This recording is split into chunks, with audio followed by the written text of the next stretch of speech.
Ah,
where is the gap sentence? I think it's, However, yeah, however, it's easy to find. So, however, despite that this sentence is the gap sentence, but today I will focus on to introduce the matching flow, which we learned in the Tuesday, 월요일. yeah. So from the Professor Che. So yeah, let's start it. So every data, we can assume that every data point is drawn from the true distribution, right? So after we collect the data set, we can find the true data distribution. Right? So each point indicates each data set. So P data is the true data distribution. And actually, data can, if we know the true data distribution, we can generate the artificial data set. Yeah. However, if you use the different data distribution, which is far from the true distribution, then you're gonna generate this creepy image. So our goal is to generate the data distribution from the random distribution, which is the normal distribution, right? So how can we do that? So we know the random distribution, and after we collecting the data set, we can make the data distribution, right? So we have to connect between. So to do that, we will use the generator, G. So after applying the generator, this normal distribution will be transformed to the another data distribution, which is similar to the true distribution, right? So like this.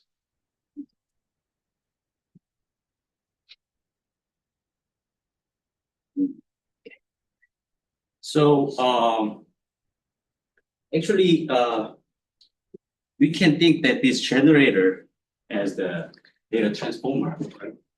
And we can think this generator as the change of variable.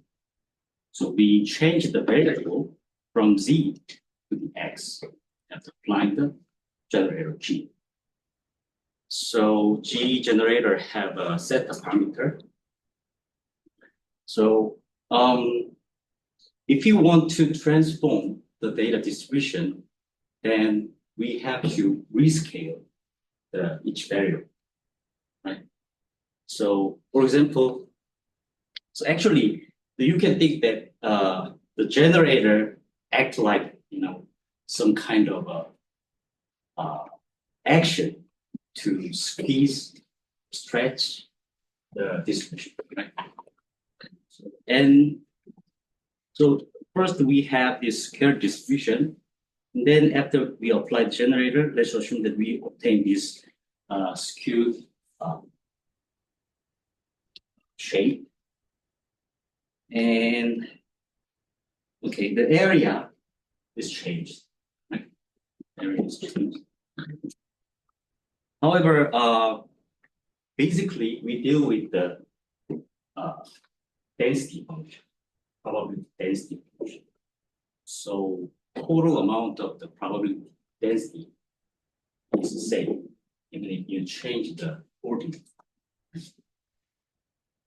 So P is the density, probability density, and you can calculate the area of this blue square by multiplying the delta Z1 and delta Z2, and then you can obtain the probability, right?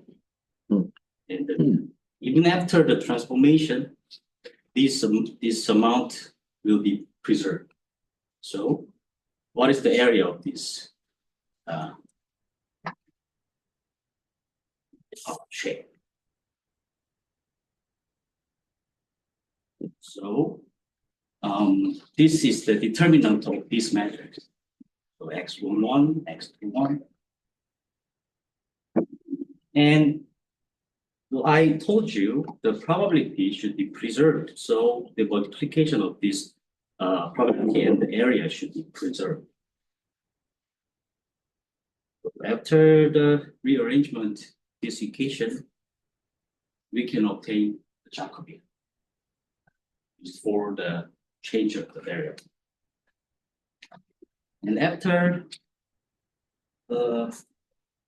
rewriting this equation in terms of the px, we can obtain this right term. And then actually the inverse of the determinant of Jacobian of G is equal to determinant of Jacobian G or G inverse. So we should find this one, right? We should find this probability. That is our goal. We should find this probability distribution. So to do that, we have to fit this p theta to the true distribution. Right? So after using the Kullback-Leibler distance, we can find this maximum likelihood. So xi is the data point in the true distribution. So after applying the log, we can find the log maximum likelihood. And then we have to calculate, we have to maximize this quantity. We call it the objective function, right? So to do that, we have to obtain the Jacobian of G generator. And we have to calculate Z. Sorry. Oh yeah, we have to calculate Z. So to do that, we have there are two required conditions. First is G should be inverted. And second, Jacobian can be computed.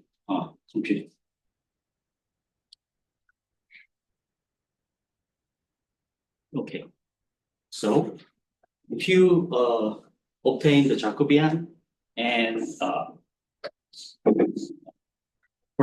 proper operator G, then you can find the true distribution. But is it really easy to get this distribution, complex distribution, using a single generator? Yeah, it's really difficult. So people use the multiple generators. But it requires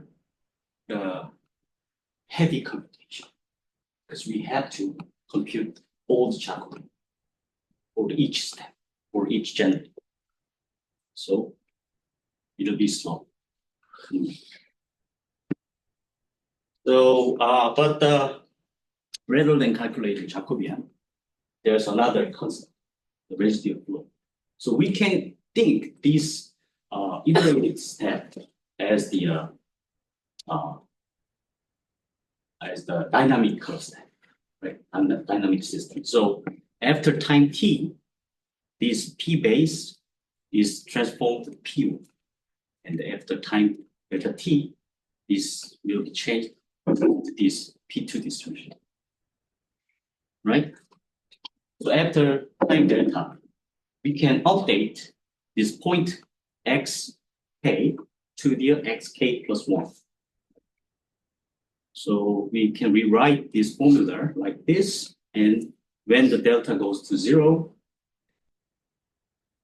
so we can get this formula, right? This differential. So what is the U then? U is just vector field, right? To move the data point. Of course, zeta is the parameter of the generator. And of course, our goal is find the distribution. To get the final distribution, we have to change the distribution shape. So how can you get this formula? So first, we know that total summation of the probability should be 1. So there's no sink. So the probability should be conserved, right? There is no sink. There's no source, right? This is closed system. And yeah, and we can think this tiny region volume. Sorry, and so we can calculate the total probability inside this volume, right? And then we want to capture the rate of change of the probability in this region.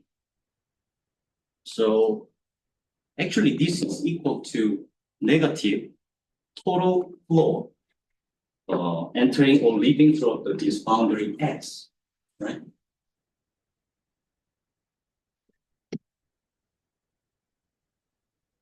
What is the N then? N is the normal vector of the surface S, right? So UT is the flux, right? So actually this is equal, we know the divergence theorem, right? So this is equal to the total change inside the region.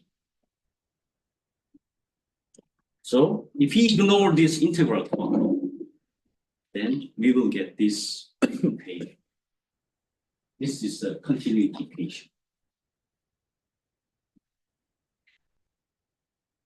So, however, okay, yeah, we obtained the discontinuity equation. So let's compute the log of P, right? Like we did previously.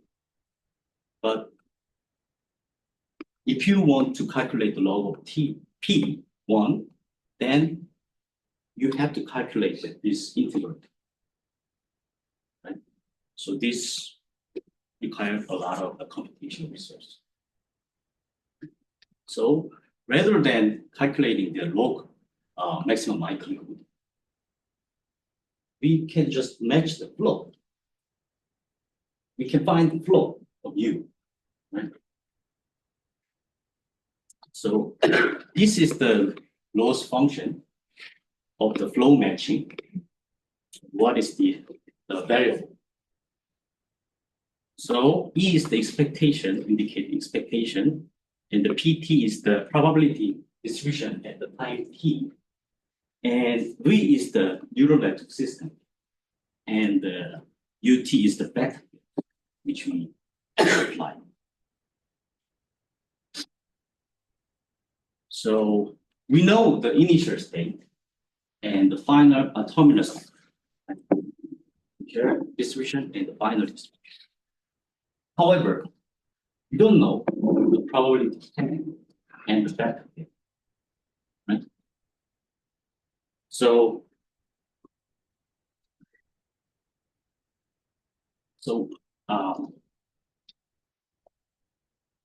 some people think the very good idea to solve this issue. So they decided to use the conditional probability path. So this is the conditional distribution. This is the conditional probability path. So if you integral PT over the easy, and you will get the marginal distribution of PT. And you can also use the conditional vector field. Sorry for the notation. This is the conditional vector. Okay. So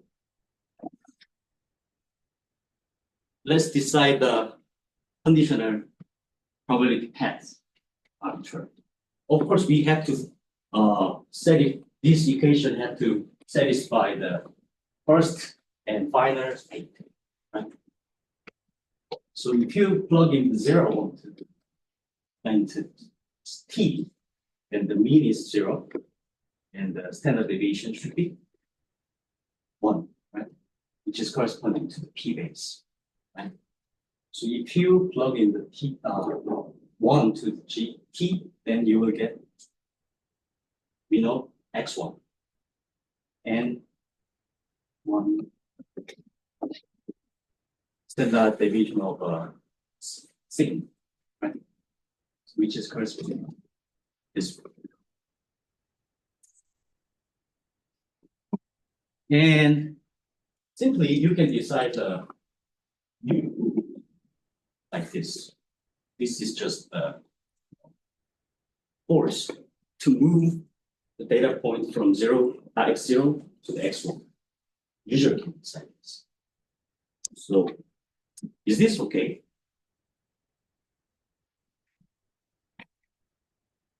Okay, let's check it. So currently we have limitation. So we don't know the probability path and the vector field. So we decided to use the conditional probability path and the conditional vector field. So I just choose a very simple example. This one. This is the inner product of expectation of the inner product time t and probability pt. I just choose one for the simplicity. And then we know the relationship between the vector field and the conditional probability, conditional vector field, right? Their relationship is like this. And then we can plug in this equation into this equation. We can obtain this one, right? So this is just expectation, the definition of expectation. So, and this PT can be, PT are canceled out. Right? So we write like this, and after a little bit rearrangement, you can find that this is nothing but the expectation of inner product of these two variables over xt, and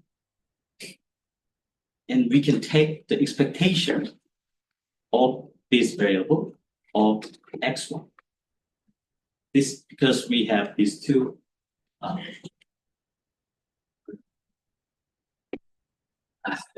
So yeah.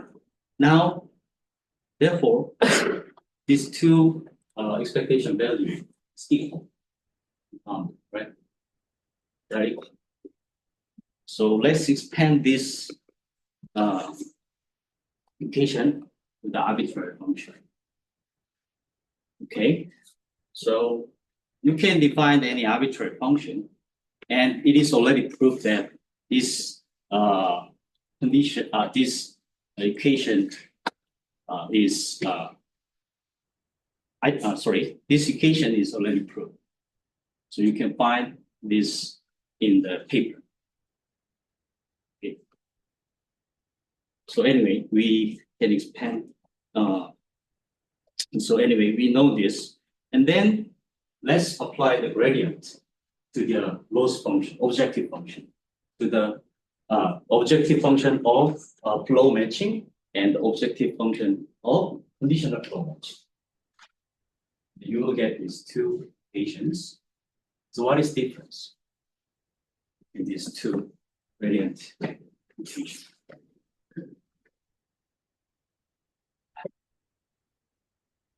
Of course, in this conditional flow matching, we use the conditional vector, right? And the integration.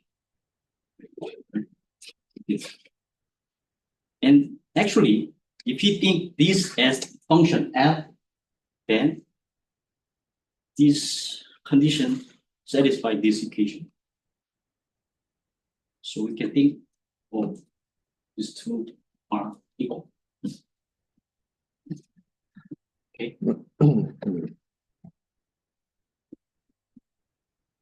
Okay. So, yeah, rather than using this one, let's use this conditional flow matching. So and actually, the paper used the optimal transport CFM conditional flow matching. So what is the optimal transport CPM? They just use the conditional distribution used in which is using the optimal transport. So conditional distribution is nothing but the matching point x0 and x1. Right. So if you decide to use the independent coupling, randomly coupling, this conditional distribution looks like Q C P I x1 I x3. If you use this one, then this indicates the independent coupling.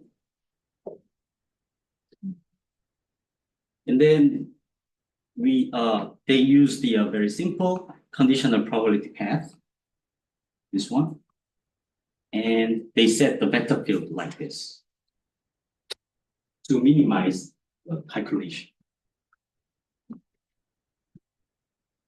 Okay. So then, how to train this? So we have conditional distribution. Okay, using this distribution, we can match x0 and x1. So x0 is the random, right? X1 is the data. So, but we know that the relationship between these two, because we already defined the probability test, conditional probability test. So using the conditional probability test, we can sample the data point x at t. Right? We're going to use this. And then using the time t and xt as the input, we will use the time t and xt as the input of the neural net.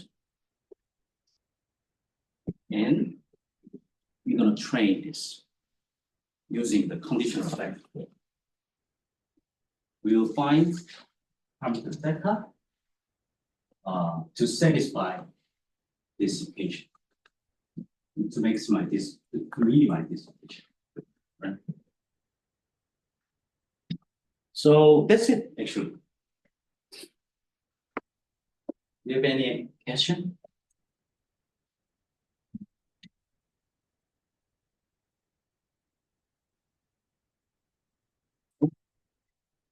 Eight. So time is in now.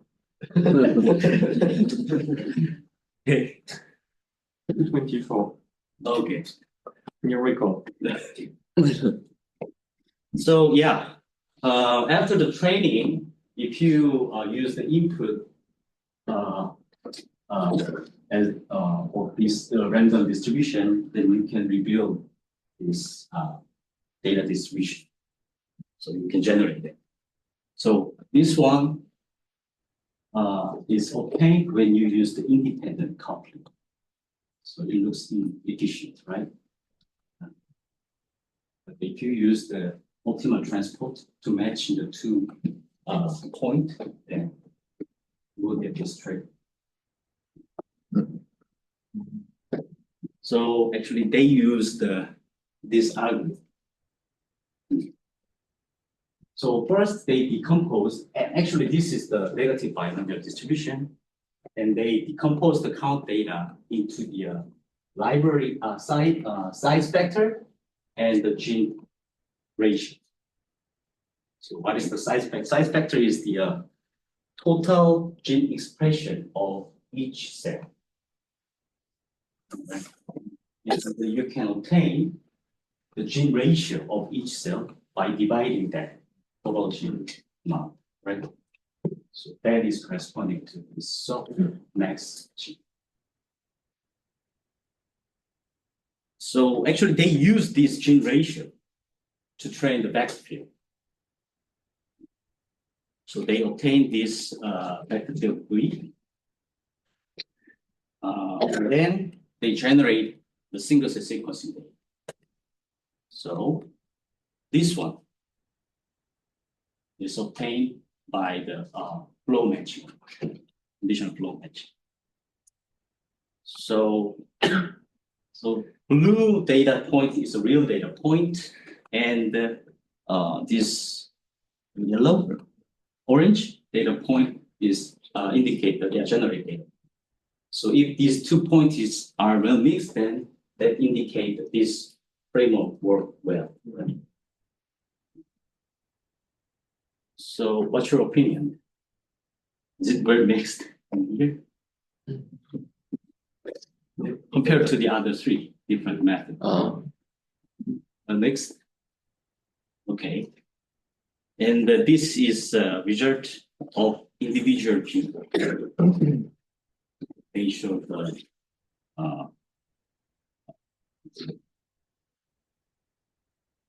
large overlap in here. Right? So actually they perform the benchmark using 3 different metrics. But I don't know. The last one is their method. I don't know if this method is good. Yes, because 40 indicate the best the package. Right. They have one. They are performed at a single data set at the specific metric. Okay, but anyway, I think we can use this algorithm when we interpolate the complex data set. It'll be possible. Maybe variable data. No. So maybe we can generate the fake data, simulated data set using this one. So anyway, thank you for listening.